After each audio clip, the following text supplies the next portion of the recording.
Bonjour, information, pédagogie ou propagande? Les accusations montent à mesure que se déroule la campagne du référendum contre les médias audiovisuels accusés de confondre les trois.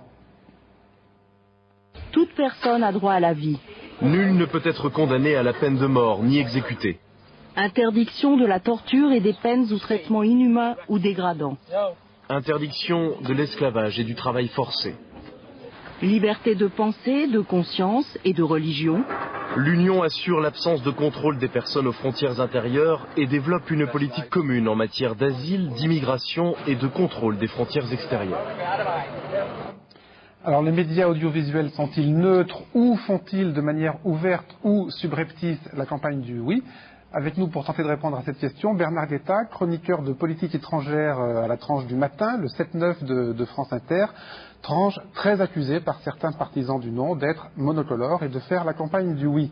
Éric Zemmour, journaliste au Figaro, la dernière fois que vous étiez venu sur ce plateau, c'était entre les deux tours de la présidentielle de 2002 et vous aviez dénoncé la propagande unilatérale de tous les médias. Vous nous direz si selon vous, on se trouve aujourd'hui dans la même situation. Toujours à propos du référendum, on va maintenant en venir au vent de fronde qui souffle contre les grands médias, notamment audiovisuels et notamment audiovisuels publics, à propos de la campagne du référendum. Ces grands médias audiovisuels, Christelle Ploquin, étant accusés d'être d'une manière monocolore, favorable au oui. C'est une question de temps de parole, hein, on le verra tout à l'heure, mais aussi de ton des journalistes. Voilà, du temps et du ton. Et parmi les principaux accusés de ceux qui critiquent le débat dans les médias, il y a vous, Bernard Guetta. Donc tous les matins après le journal de 8h sur France Inter, vous vous exprimez dans une chroniques qui sont d'ailleurs disponibles sur le site de France Inter, et chroniques dans lesquelles depuis plusieurs mois vous prenez assez clairement position sur le sujet qui nous intéresse aujourd'hui, bien sûr. Pas du tout. Depuis plusieurs années. Comment Non.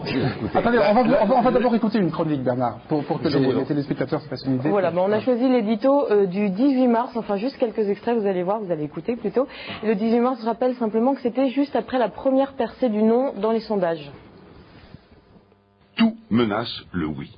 Tout annonce aujourd'hui une victoire du non, car l'idée fausse, selon laquelle ce projet de constitution serait inamendable et graverait le libéralisme dans le marbre, s'est largement imposée. Que se passerait-il si le non l'emportait ?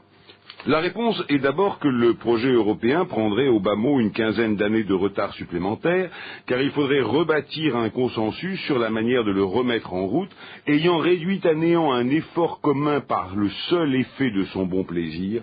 La France n'aurait ni les idées, ni le crédit nécessaire pour reprendre les rênes politiques de l'Europe. L'Europe stagnerait, l'influence française y serait réduite, tout ce qui retarde les progrès de son unification et la possibilité donc d'affirmer son modèle avec le poids d'un continent va contre le progrès social. C'est une terrible erreur que la France est à la veille de commettre. Bon, au moins c'est clair, hein, la couleur est annoncée, les mots ne sont pas mâchés. Alors, depuis que vous avez commencé à traiter ce thème à l'antenne, vous recevez un très nombreux courriers hostiles. Certains auditeurs se sont même exprimés à l'antenne de France Inter, peu avant 9h. Alors, première reproche qui vous est fait, on vous dit vous êtes éditorialiste sur une chaîne de service public, vous auriez donc tenu à une certaine impartialité. Petit retour en arrière d'abord. J'étais correspondant à Moscou en 89, quand le mur est tombé. Pour le monde. Pour le monde. À l'époque, je ne m'intéressais à peu près pas à la construction européenne. Pour moi, comme pour la plupart des Français et des Européens, je crois, la construction européenne, c'était des marathons agricoles, des montants compensatoires, des trucs absolument invitables, dont je me contrefichais. Et je suis, à l'époque... Il faut dire que vous aviez de l'actualité à Moscou qui suffisait à vous occuper. Non, mais écoutez, après tout, je m'intéressais à d'autres choses qui se passaient dans le monde ou en Europe, même étant à Moscou sous Gorbatchev avec la perestroïka. Mais le jour où le mur est tombé, je me suis dit, mais qu'est-ce qui se passe aujourd'hui sur le continent européen? Comment est-ce qu'on fait pour stabiliser, parce que ça n'allait pas, évidemment pas être un petit travail, comment est-ce qu'on fait pour stabiliser cet empire qui s'écroule? Comment est-ce qu'on fait pour contrebalancer l'influence qui va être désormais unique des États-Unis? C'est ce jour-là que je suis devenu très, très européen. Mais je le suis de plus en plus. Ça Bernard Guetta, c'est votre conviction et c'est évidemment parfaitement votre droit. Mais ce qu'on vous dit, c'est que vous êtes le seul éditorialiste de politique étrangère à cette heure-là, qui est l'heure la plus écoutée de la station. Voilà, le choix qui est proposé aujourd'hui aux Français, c'est un choix entre le oui et le non. Est-ce que c'est le rôle d'une chaîne de service public d'être aussi monocolore à son heure de plus grande écoute? Alors attendez, il y a plusieurs éléments de réponse à cela. Mais d'abord, une ou deux phrases quand même pour... J'ai voulu vous dire par là que la construction européenne est chez moi une conviction de plus de 15 ans. On l'a bien compris. D'accord. Si vous l'avez bien compris, est-ce que je peux dire quelque chose qui soit complètement contraire à une conviction aussi profonde et aussi ancienne chez moi? Non. Non, parce que ça serait tout simplement malhonnête, premièrement. Et deuxièmement, parce que les auditeurs inter m'entendent depuis 15 ans plaider non pas seulement la construction européenne, mais très précisément le fédéralisme européen. Alors maintenant, vous me dites l'impartialité. Je n'ai jamais eu, je le dis très directement, je n'ai jamais eu l'idée que je devrais être impartial dans un éditorial. Je suis éditorialiste. Un éditorialiste, c'est un regard. C'est un regard qui est affirmé, qui est argumenté. Mais c'est évidemment un regard. Est-ce qu'il ne faudrait pas un Guetta pro-non? Ah oui. Juste avant vous, juste après vous. Attendez une seconde. J'y viens. C'est la chaîne qui est coupable, c'est pas Attendez une seconde. Alors, la seule chose que l'on puisse, que doivent absolument exiger d'un éditorialiste, c'est premièrement qu'il ne déforme pas les faits à l'avantage de sa thèse, de la thèse qu'il défend, et deuxièmement qu'il soit de bonne foi dans son argumentation. Je crois que je réponds à ces deux critères. Ce qui est votre cas. Éric Zemmour, vous dites que c'est la chaîne qui est coupable. Moi, je répondrais deux choses. D'une part, je trouve qu'il a raison. Moi, je ne crois pas à l'objectivité. Je crois à la subjectivité. C'est pour ça que c'est intéressant. Donc là, moi, je suis d'accord avec lui. Je pense que c'est la chaîne qui est coupable parce qu'il est le seul à parler. Et il faudrait des gens différents. Ce qui est intéressant, c'est la variété, c'est la diversité, mais des regards différents et partiaux et subjectifs. Maintenant, sur ce qui m'amuse dans Bernard, c'est qu'il devient fédéraliste en 89, quand justement le projet fédéraliste est mort, et il devient... Parce qu'à 25, on ne fera jamais l'Europe fédérale. Oui, alors, Éric Zemmour, là, c'est moi qui vous arrête parce qu'on ne va pas entrer sur le fond. On va essayer de parler ici de questions de médias, de pluralisme et d'impartialité. Oui, encore un mot?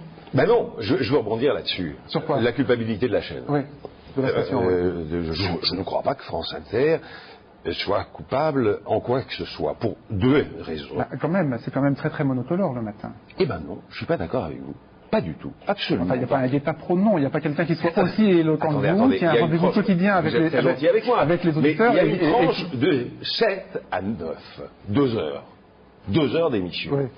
Sur ces 2 heures d'émission, ma chronique dure 2 minutes 50 et il m'arrive, mais pas toujours, de répondre aux questions des auditeurs dans la tranche 9h moins 20, 9h. Où est-ce que le nom s'exprime, Bernard Guetta, dans cette tranche? Alors attendez, dans deux domaines.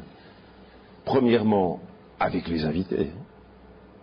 Les invités. Je répète, c'est quand même important. Quelle est la proportion des invités pro-oui et pro-non dans le dernier mois sur Inter, vous le savez? Non, moi je ne le sais pas, mais ce que je sais, c'est que chaque matin, quand je sors du studio, j'entends Stéphane Paoli et son assistante dire « Bon, est-ce que demain matin on invite tel noniste ou tel ouïiste ?» Et la réponse est à chaque fois « Ah non, pas un noniste parce que ils sont en avance, ah non, pas un ouïiste parce qu'ils sont en avance, etc. » Il y a un décomptage très précis. Moi, c'est pas mon boulot. mais je les entends. D'accord. Je les entends. Mais attendez, vous me disiez un autre éditorialiste. Vous voulez que je réponde là-dessus? Allez-y. Bon. Depuis que je fais cette chronique à France Inter, c'est-à-dire 13 ou 14 ans, je ne sais plus, enfin, quelque chose comme ça, pas mal d'années, il m'est arrivé, plus souvent qu'à mon tour, de prendre position dans mon édito sur une foule de sujets. Évidemment, à peu près sur tous les sujets, mais notamment sur des sujets extraordinairement controversés dans l'opinion française. Je vous rappelle que j'étais contre l'intervention militaire au Kosovo. Je crois que les 2/3 des Français étaient pour. Bernard Guetta, il n'y avait pas de référendum. Là, il y a un référendum, c'est différent. On appelle les Français à voter. On doit les informer. Est-ce qu'il faut voter oui, est-ce qu'il faut voter non? Alors, d'accord, ça, c'est le problème de la comptabilité entre les forces politiques. D'accord. Ce n'est pas le problème d'un éditorialiste. D'accord. Élection ou pas, référendum ou pas, attendez, On a bien compris. ne soupirez pas. On a bien compris. Non, vous me posez des questions, je réponds, vous soupirez. Je ne soupire pas. Vous intéressent mes réponses ou pas? Elles sont très intéressantes, très éloquentes et très complètes, comme toujours. Alors, cela dit, il y a, Maya, un problème plus général d'inégalité de répartition du temps de parole dans les médias audiovisuels. Oui, c'est ce qu'a relevé le CSA dans ses comptes du mois d'avril, en oubliant un peu que ce déséquilibre est quand même en grande partie dû à la complexité de leurs propres règles, que je ne vais pas rappeler ici. En attendant, on a continué à compter le nombre d'intervenants en faveur du oui et du non, essentiellement politiques dans les différentes émissions de débat, mais aussi tous ceux qu'on a pu entendre dans les journaux télévisés, en précisant qu'à la différence du CSA, nous avons pris en compte Jacques Chirac dans le camp du oui. Voilà. Voilà. Donc on commence par rappeler les chiffres précédents, ceux des mois de janvier à mars. Alors vous vous souvenez peut-être, le oui l'emportait haut la main.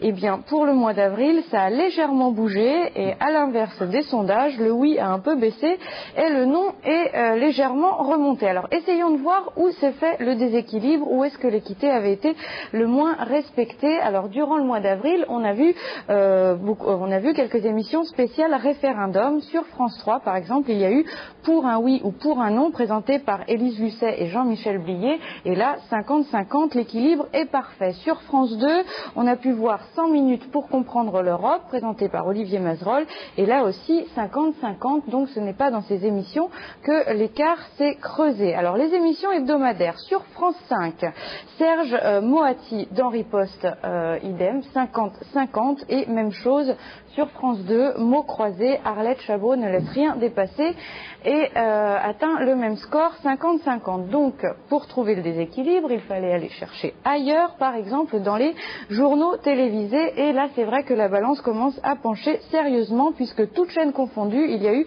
67% d'intervenants politiques ou autres favorables au oui, contre 33% de non, et c'est valable pour toutes les chaînes. Mais ce n'est pas là que l'écart est le plus significatif, puisque sur France 3, l'émission de Christine O'Krent, France Europe Express, fait un très beau score, 69% d'invités pour le oui contre 31% pour le non. Elle est suivie de très près par le vrai journal sur Canal+, où Carl Zéro, lui, a eu dans ses invités 71% de partisans de la Constitution contre 29% qui étaient contre, mais il y a mieux.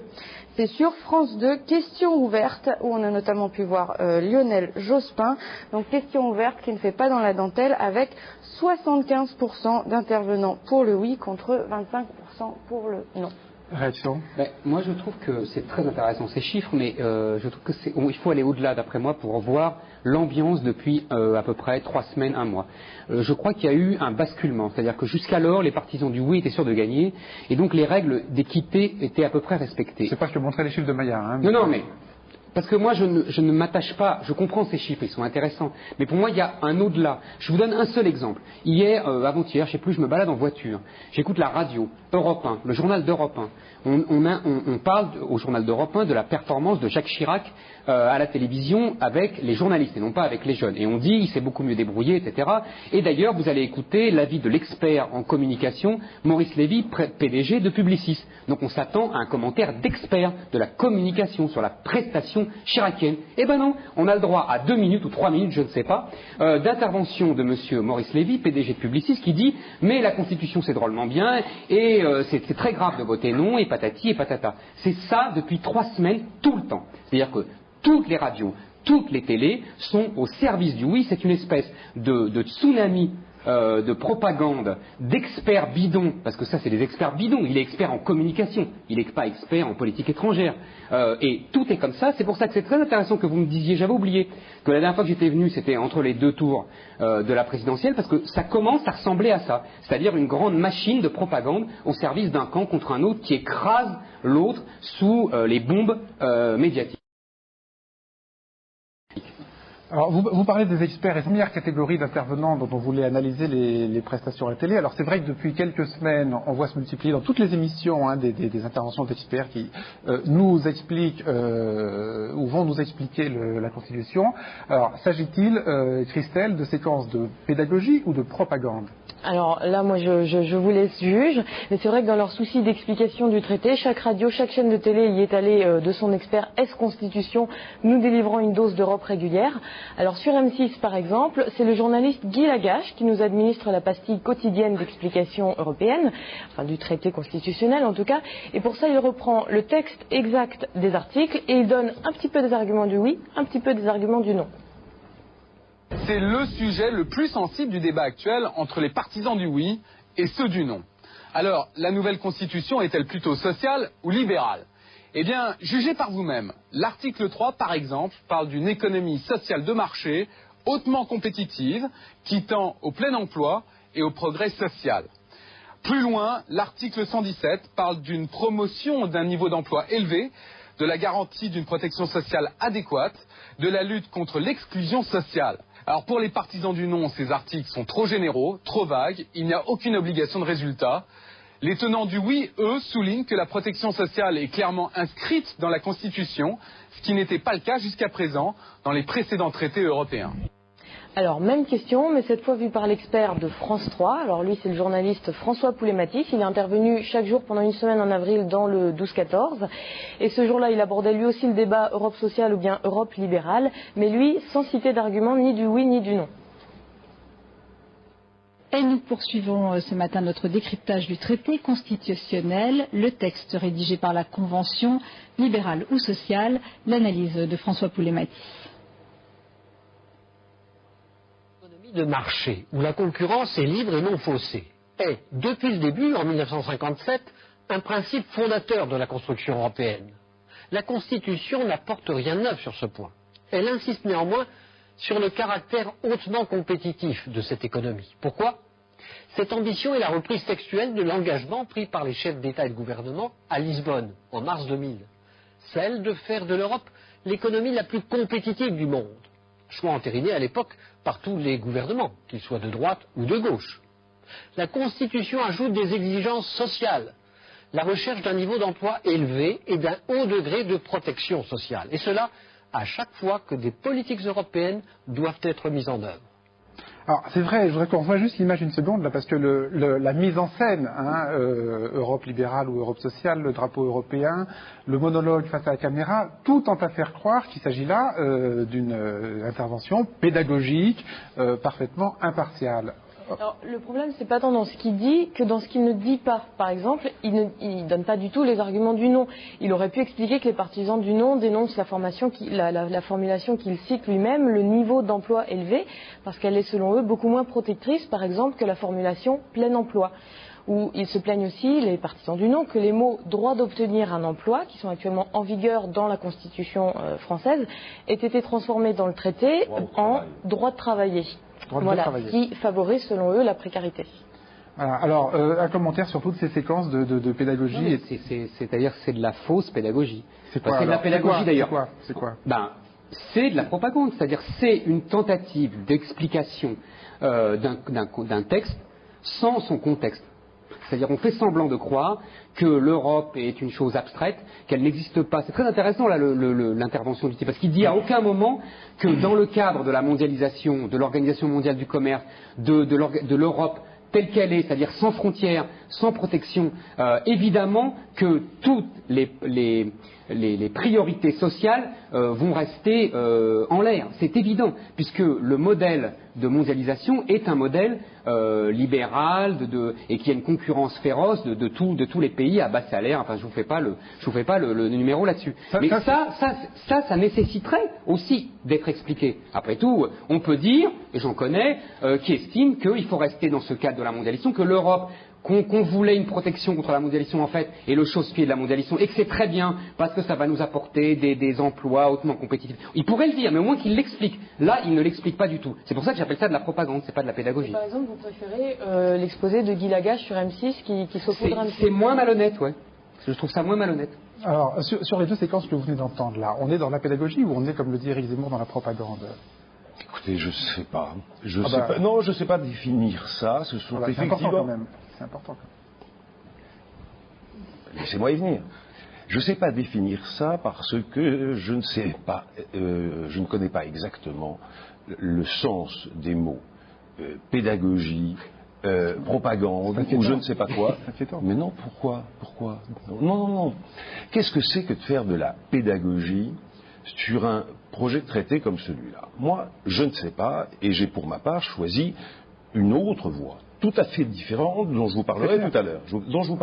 Non, mais c'est clair, mais ces séquences que vous voyez là, que vous avez entendues avec nous, je veux dire, qui ne sont pas, à la différence de ce que vous faites, qui ne sont pas des éditoriaux qui affichent la couleur et qui disent moi je prends position, moi je pense que c'est des séquences qui sont censées dire voilà, le texte est comme ça. Et qui cachent plein de choses, comme vient de le dire Christelle. Mais vous savez, la Constitution de la 5e République française, aux yeux de Mendès, c'était le début du bonapartisme. Et il avait d'excellents arguments pour le développer. Vraiment, le présidentialisme, l'usage du référendum, etc. Aux yeux d'autres, dont le général de Gaulle naturellement, mais de la majorité des Français apparemment, c'était pas du tout un recul de la démocratie. Alors quand vous prenez un traité établissant une constitution, alors déjà c'est très compliqué. Pourquoi c'est pas un traité? Pourquoi c'est un traité et pas une constitution? Pourquoi c'est un traité établissant une constitution? Ça s'explique parfaitement, il y a une logique à cela. Je m'empresse de dire qu'elle n'a rien de scandaleux, de caché, de honteux, de manipulatoire, etc. Mais chaque mot, chaque démarche est extraordinairement compliquée. Donc la posture de l'expert neutre là-dessus, je n'y crois pas. On est d'accord. Voilà, mais attendez, non, parce que vous entendez autre chose. Je n'y crois pas, point de suspension, parce qu'elle est impossible à tenir. Parce qu'elle est impossible à tenir. Et donc, je ne crois pas du tout que les deux personnes que vous venez de nous montrer fassent de la propagande. C'est de la pédagogie unique. Mais non. C'est mission. C'est quoi? Mission impossible. Très bien. Mission impossible. Voilà. Alors, je peux ajouter encore un mot. Moi, c'est pour ça que j'ai choisi une voie complètement différente. On l'a bien compris. Il est formidable. Mais non, mais vous nous l'avez dit. Pas du tout. Puis on vous a entendu. Pas du tout. Je vous ai entendu. Pas du tout. On vous a entendu. On a entendu votre chronique le matin. Mais non. Alors qu'est-ce qu'on n'a pas entendu alors? Quel était le nom? Qu'est-ce qu'on a censuré de Bernard Guetta? Alors, premièrement, j'ai employé ce mot? Non. C'est bon. Alors, la chronique dont vous avez passé des extraits, c'était pas du tout une chronique extraite de la série que j'ai faite sur l'Europe et sa constitution. C'était une réaction, vous l'avez dit d'ailleurs, c'était une réaction le lendemain du premier sondage donnant le non en tête. Et après, vous êtes alors ensuite, je me suis posé la question, qu'est-ce que je fais? Et je me suis dit deux choses. Premièrement, on ne peut rien comprendre à ce projet de traité établissant une constitution si on n'a pas en tête les principales étapes et les principaux débats des 50 dernières années.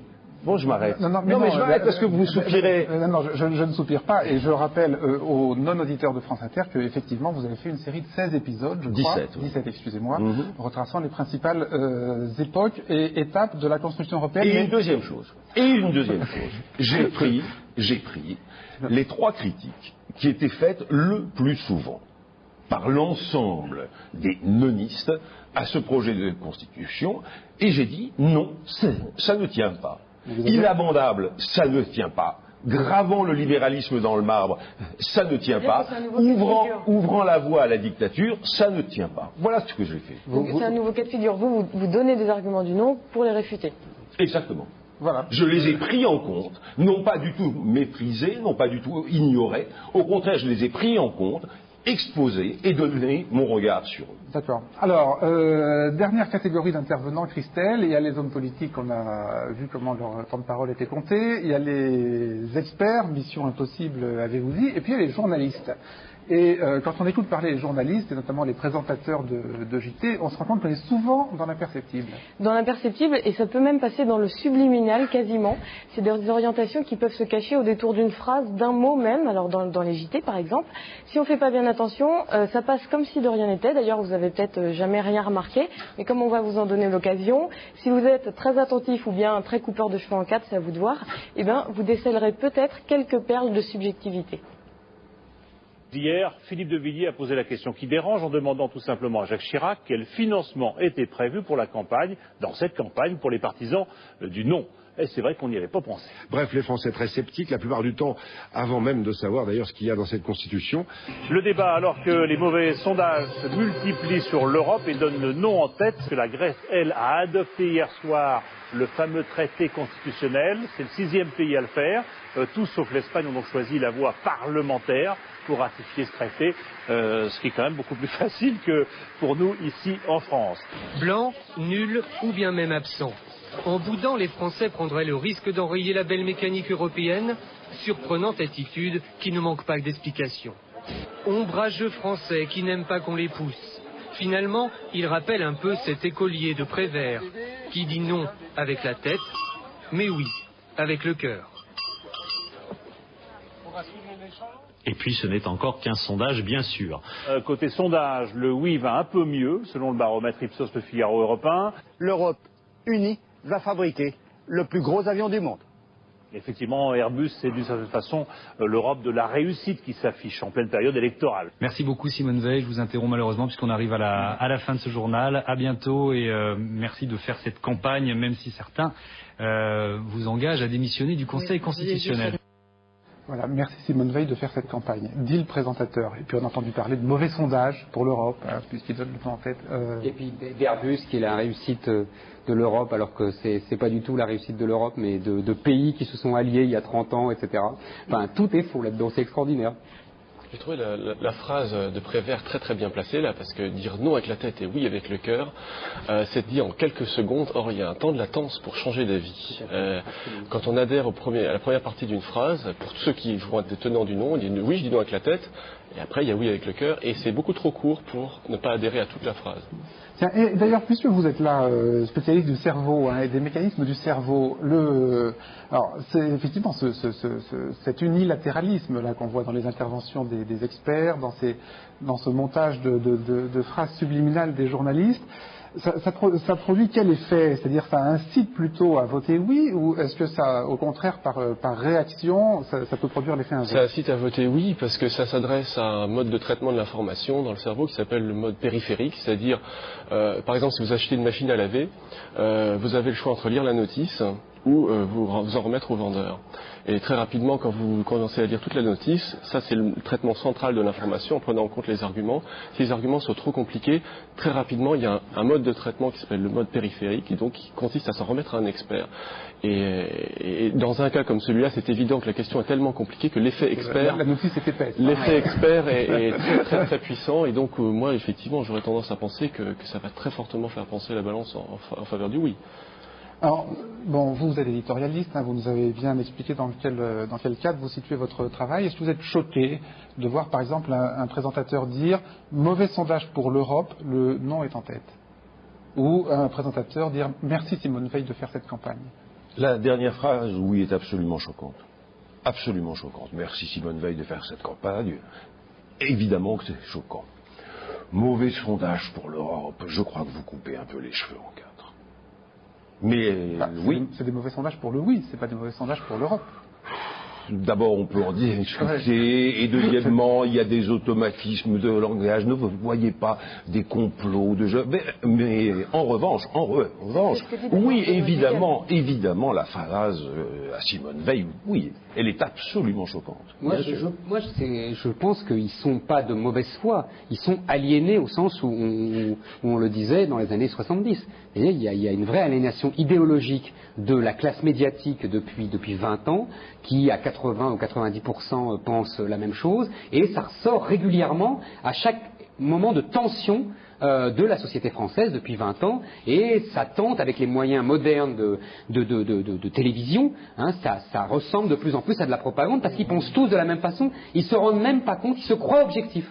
C'est ça qui est le plus dangereux. Vous pensez vraiment qu'on a le cerveau préparé à l'Europe, quoi? Parce que, non, franchement, je pense quand je regarde rétrospectivement mes années d'études en secondaire à l'école, on a le sentiment... Non, c'est pas du tout ce que vous avez dit. Non, mais c'est pas ce que c'est pas les médias. C'est pas du tout. Je pense qu'il y a une idéologie dominante, pour parler clair, il y a une idéologie dominante depuis 20 ans qui est favorable à la construction européenne et qui est défavorable à d'autres choses, à la nation, à des choses comme ça qui sont honnies par l'idéologie dominante, et que ça ressort à chaque moment de tension et qu'il y a une propagande permanente. Mais c'est pas seulement en temps de référendum, c'est toute l'année. Toute l'année, moi, je me sens agressé par des tas de choses à la télévision qui sont, pour moi, de la propagande. Même des films, même des téléfilms, même des commentaires de télévision. Enfin, là, on va s'en tenir à la période du référendum et au... Non, mais je le dis parce que c'est pour moi très net. Hein. Est-ce qu'il y a une aliénation inconsciente? J'aime pas votre expression de... Comment vous avez dit? Classe médiatique ou classe journalistique? Oui, c'était pour faire comme classe politique, mais... J'aime pas non plus classe politique.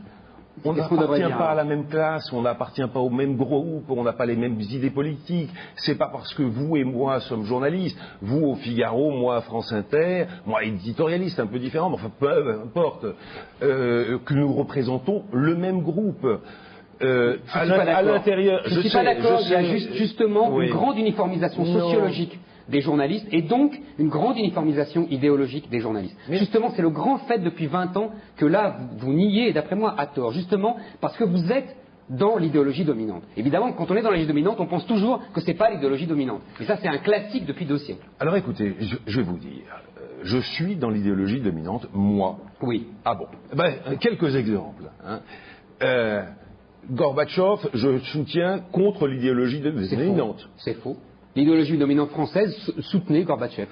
Ah ben ça serait vu. Bah non, ça serait vu. J'ai été obligé de quitter le monde parce que le monde ne soutenait pas Gorbatchev. Ah oui, enfin, j'ai fusillé. Pardon, on va pas faire la J'ai fusillé Yeltsin pendant 10 ans contre le gouvernement français, le Quai d'Orsay, la majorité. C'est fou. Bon, alors, le gouvernement français ne soutenait pas Yeltsin. Soutenez Gorbatchev. Alors, quel gouvernement? Si vous voulez bien, Zemmour, Guetta, on va pas refaire Gorbatchev, Yeltsin, simplement sur le débat. Je parlais de l'idéologie de alors là, vous y êtes ou vous y êtes pas? Est-ce que vous vous y sentez dans le débat sur le référendum, avec les positions que vous prenez, vous vous sentez dans l'idéologie dominante ou pas? Je ne pense pas, premièrement, que ce soit une idéologie. C'est quoi? Non. Je dirais que c'est une ambition commune d'une génération. Ça s'appelle une idéologie. Non, pourquoi? Mais pas du tout. Mais non, enfin, une idéologie, on sait ce que c'est. Une ambition, c'est tout à fait... Mais Bernard, l'idéologie, c'est pas mal. À mes yeux, si. Ah bah non. Ah si, à mes yeux, si.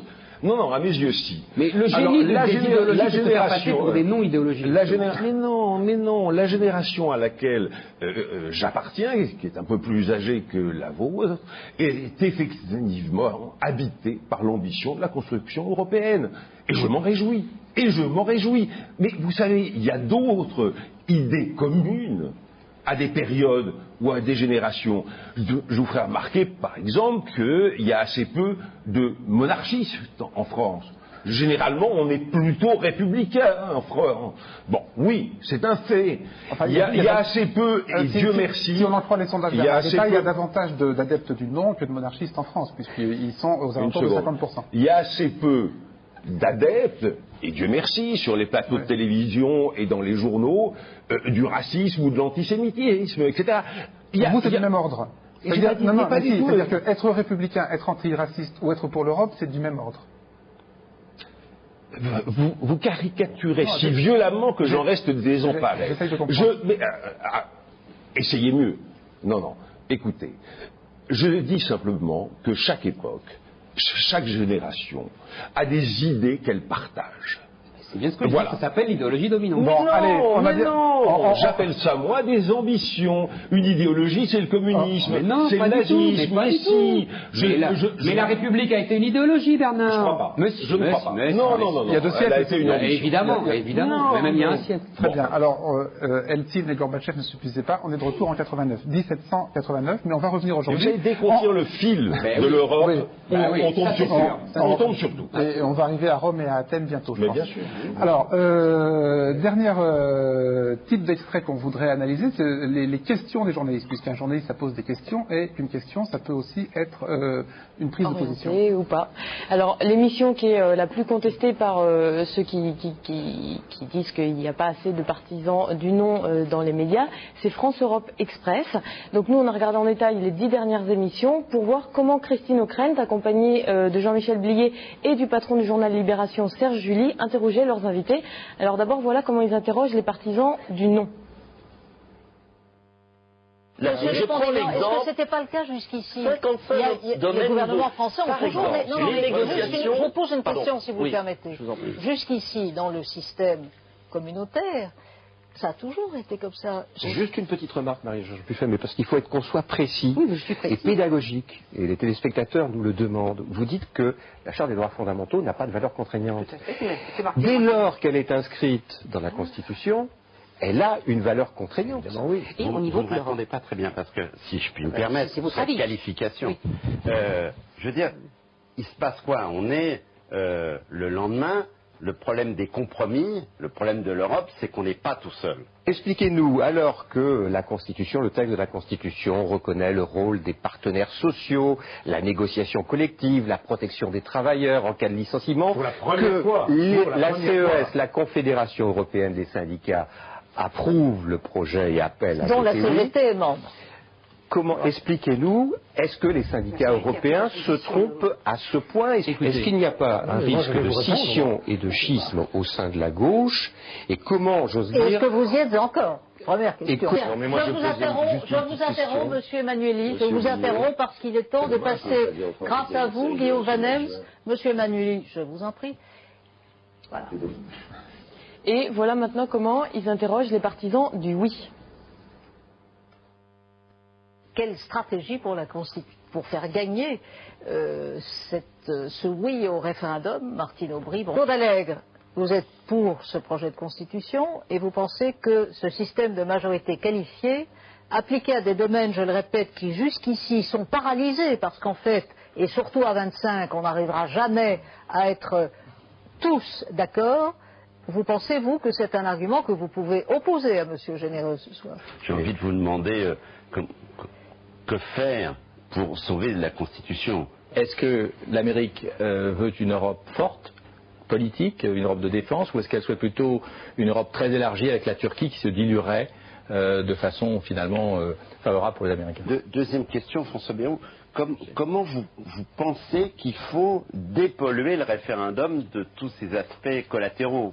C'est ce que je rappelle le règlement de copropriété, c'est votre formule. Non. Et vous pensiez que c'était peut-être pas très utile de le mettre dans la Constitution.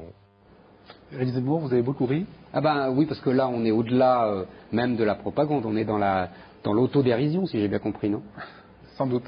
Alors, toujours est-il que ces questions, Christelle, suscitent un certain nombre de remous dans plusieurs rédactions. Dans l'audiovisuel d'abord, une centaine de journalistes et de techniciens de France Télévisions a signé jeudi un appel intitulé « Le non censuré dans les médias, ça suffit ». Il déplore, je cite, le manque d'objectivité et le matraquage pour le oui. Et puis, protestation dans la presse écrite également, pas tout à fait pour la même raison, c'est au Figaro, Monsieur Zemmour. La direction de la rédaction aurait fait circuler une pétition pour le oui et aurait invité les journalistes à les faire signer à leurs contacts professionnels, c'est-à-dire des personnalités, puis publier la dite pétition avec la liste de ses signataires dans le quotidien. On m'a rien demandé. Après, c'est vraiment étonnant. C'est vexant, moi, je trouve. Et alors, après avoir d'abord nié cette version, le directeur de votre rédaction, Nicolas Bétou, a finalement indiqué que la direction renonçait à son appel à voter oui, et il a commenté, je cite, « Puisque les gens ont trouvé que c'était une menace pour la démocratie, basta, je le regrette parce que je pense que c'était un bon coup journalistique ». On vous a rien demandé, mais vous étiez au courant. Non, je vous assure que j'étais pas au courant, sincèrement. Ah bon? Non, non, vraiment, j'étais pas au courant et je vais vous dire... Pour des coups pareils dans votre dos? Dans mon dos. On me dit rien, on me cache tout. Et en plus, au journal, je pense qu'il a bien fait de renoncer parce qu'il serait déçu. C'est beaucoup plus partagé que les gens le croient et que on le laisse à penser. Y compris à la rédaction du Figaro. Je parle de la rédaction du Figaro. D'ailleurs, c'est un phénomène qu'on observe dans beaucoup de médias, un décalage entre les directions et les rédactions en chef qui souvent sont favorables au oui, et la base des rédactions qui est plus partagée, disons. Je ne sais pas si vous l'avez observé à France Inter. Non, mais j'y suis très peu. J'y suis entre 8h du matin et 9h du matin. Vous n'avez pas de parler. Si, parce que je suis en studio. Et ensuite, je pars. Et à l'Express, j'envoie mon papier par email. Je n'y vais pratiquement jamais. Très bien. Dernière catégorie, Maya, d'intervenants dans tout ce type d'émission. Alors, une catégorie un peu à part, l'observateur étranger, par définition placé en surplomb. Voilà, il est invité à commenter le débat très franco-français, c'est-à-dire à prendre de la distance ou plutôt de la hauteur. Et de là-haut, apparemment, ils votent tous oui. On a ainsi vu Lech Walesa dans le vrai journal nous dire à quel point ce serait terrible que la France dise non à la Constitution. Dans Mots croisés sur France 2, un député européen allemand et le président du Parlement européen s'étonnaient de ce que les Français débattent de tout sauf du texte. Et dans France Europe Express, on écoutait religieusement l'économiste américain Jeremy Rifkin exalté par le rêve européen, un ministre néerlandais dire à Chevènement qu'on n'était plus sous Napoléon, un député européen belge déplorer le pessimisme ambiant français et une autre députée européenne allemande expliquer tous les bienfaits apportés par la Constitution, ce qui fait un total, attention, de 100% d'étrangers pour le oui. Mais alors, vous voyez comme c'est facile, les dérapages dans le vocabulaire. Rifkin exalté par le rêve européen. Il y a bien une petite ironie. Non, c'est comme ça. C'est mérité. Lui-même le joue comme ça. Vous avez lu son livre? J'ai lu beaucoup de choses de Rifkin et là vraiment c'est mérité, je trouve, quand il... Je sais pas. Moi j'ai lu son livre que j'ai trouvé très bon. Qu'est-ce que vous auriez dit? Comment? Si c'était pas exalté, qu'est-ce que vous auriez dit? Emporté. Habiter. C'est pas très loin. Ah non, c'est tout à fait différent. C'est tout à fait différent. Mais non, si vous me dites que je suis habité par l'ambition européenne, j'assume complètement. Si vous me dites que je suis exalté par l'ambition européenne, ça me plaît pas. C'est pas mal l'exaltation. David Abiquière. Toutes les images là qu'on a vues, moi je les trouve assez traditionnelles et d'une grande pauvreté. C'est-à-dire que c'est toujours les mêmes débats, les mêmes plateaux, les mêmes invités, les mêmes questions. Alors je sais que le clivage politique, il est là, mais il y a une image qu'on n'arrive pas à capter, un peu comme si dans les documentaires animaliers on attend et puis on attend et puis on n'arrive pas à l'attraper. C'est les images que vous avez vues, entendues vous dans votre vie privée, des Français qui discutent entre eux de cette histoire-là. On n'arrive pas à attraper... On vient de le faire sur ce plateau pendant une heure. Pendant une heure, on vient d'attraper l'image. Non, je vous parle d'une image de rue, d'une image domestique, d'une image intime. On n'arrive pas à attraper les gens qui, en France, se parlent entre voisins, entre frères et sœurs, entre mari et femme, entre amis. On n'arrive pas à montrer à la télévision, à l'attraper, à la capter, cette image-là. On arrive à montrer les gens en train de consommer dans les supermarchés. On les montre à la pompe à essence ou en train de payer au péage pour les départs de vacances ou les retours de vacances. Mais les gens qui débattent et qui échangent des idées, c'est une émission, c'est une image qui est très difficile à attraper. Je le regrette. Suggestion à nos confrères des chaînes pour les 3 semaines qui restent. Dernier élément, alors toutes ces images qu'on vient de vous montrer, qui sont parfois imperceptibles, sont parfois inclassables, les journalistes, les experts, comment le CSA, qui est chargé du comptage des temps de parole, les prend-il en compte? Perrine Dutreil et David Valrave sont allés vérifier sur place que c'était très très compliqué. Comment le CSA inclut-il les cas limites dans le temps du oui ou du non? Pour tenter de comprendre, nous sommes allés écouter les sages présenter leurs grands principes de comptage. L'objectif, c'est pas d'assurer une égalité arithmétique entre le oui et le non. Les équilibres ou les déséquilibres entre le oui et le non sont une fonction dérivée de ce qui est recherché pour les organisations politiques. Jusque-là, on n'a pas bien compris, mais on a persévéré. Si on fait l'addition brute des temps, donc en banalisant tous les JT, on arrive à 57% pour le oui et 43% pour le non. Encore une fois, c'est un chiffre à prendre vraiment avec des pincettes parce que on mélange des choses qui peuvent réellement pas être additionnées. Un peu compliqué tout de même. Heureusement, même s'il est très pressé, le président est là pour nous rappeler les fondamentaux. Effectivement, il faut que chaque radio et chaque télévision fassent preuve de pluralisme et veille à traiter de manière équitable l'ensemble des formations politiques et des points de vue qui s'expriment. Très beau principe, Dominique Baudis, sur le papier en tout cas. Parce que concrètement, ça se passe comment? Nous voilà au cœur du département pluralisme de l'information, où des étudiants passent leur journée à visionner et à compter. Ils visionnent les JT, C'est dans l'air, France Europe Express et même Ruquier sur la 2. Mais nous, on n'a pas eu le droit de leur parler, alors c'est la chef du département qui nous explique tout. Ça a l'air très simple, sauf quand on évoque des cas litigieux. Sur ce point d'ailleurs, nous avons souhaité soumettre des exemples concrets en images, ça nous a été refusé. On va donc imaginer un premier cas. Si un expert qui s'exprime sur le référendum sort de sa neutralité, on le compte comment? Soit il y a une prise de position explicite et puis ça va être décompté, soit non, l'expert traite de généralité, comme ça peut être très souvent le cas d'ailleurs. C'est pas parce qu'un expert parle des raisons qui peuvent amener à voter oui ou qui peuvent amener à voter non, que c'est forcément une implication et une prise de position explicite. Donc là, ça va être du traitement au cas par cas. Eh bien, c'est du traitement au cas par cas, et en cas de souci, c'est arbitré au niveau par le Conseil. Et si c'est un journaliste qui prend position? S'il y a un souci là-dessus, je dirais même chose. Examen et remontée éventuelle en plénière, oui. L'assemblée plénière étant la réunion hebdomadaire des 9 sages du Conseil. Autre cas, imaginons un journaliste qualifiant de bon ou de mauvais un nouveau sondage.